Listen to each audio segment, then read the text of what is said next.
June 30th of 2026, in the town of Hamden, Ohio, media outlets are referring to this as a house of horrors, pure evil. Hamden is just southwest of Cincinnati. Hamden is a small rural city with a population less than 1,000. 16 children have been rescued after surviving or barely surviving in deplorable conditions. This was in a home located at the 100 block of Omer Street in the village of Hamden, from a home that's right across from the train tracks. 4 suspects have been arrested, each suspect being charged with 16 counts of second-degree child endangerment, carrying a maximum sentence of 8 years. So it's likely 2 to 8 years per sentence, unless, of course, they run those sentencings concurrent. From left to right, we have Gary Siders, 73 years old,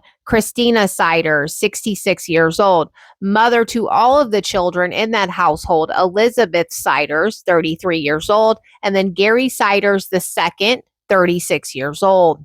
This footage was provided to us by the Columbus Dispatch, and I'm going to tell you everything I know about the children thus far. The media is referring to the children as feral and unable to communicate. One of the 18-year-old victims were not even able to write their own name.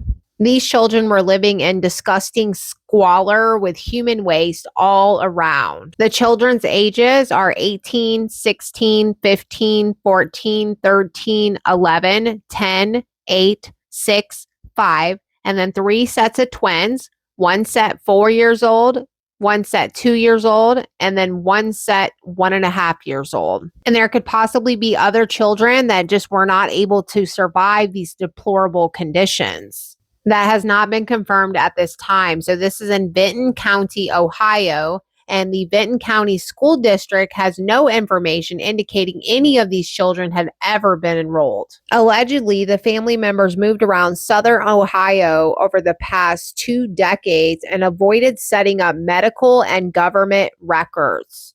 Imagine how 16 children were able to go undetected for approximately 4 years. It's actually really common here in the United States. This kind of thing happens all the time, and sometimes they never get caught. This was a family of 20 who lived in a home with 5 bedrooms and 1 bathroom, 1,336 square feet with a 518-foot basement. The house itself is a trust in the name of a Hamden woman who died in April of 2025, and the property taxes are all paid up to date. The Attorney General is Andy Wilson, and the Benton County Sheriff is Ryan Kane.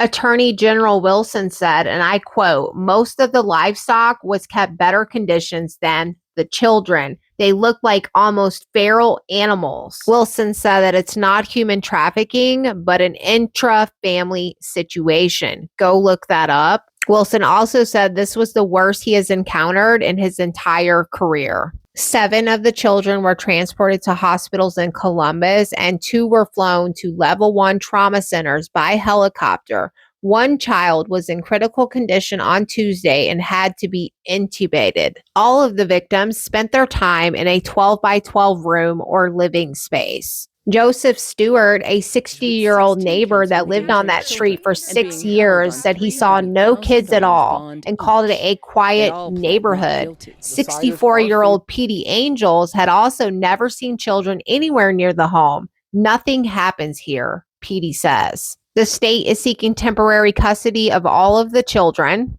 All 4 suspects entered not guilty pleas and are currently being held on a $300,000 bond each. Gary Siders Jr. faces separate charges of public indecency. Allegedly, there was another family member that was taking and caring for the children who was diagnosed with dementia. After that started to worsen, that individual could no longer take care of the children. So you would think the mom and dad would step up, the mom here, Christina, but that apparently didn't happen. No official court documents have been released to the public at this time, but let me know what you guys think in the comment section. Knowing that the maximum amount that they can get is 8 years per charge, do you feel like that's enough time? Yeah, it's just really disappointing knowing that some of these children may not be able to go on and lead a normal, happy, healthy life. Officials are very certain that some of these children would not have lasted 24 hours longer. And then why would the mother continue to have child after child? Is that something she could truly be forced into?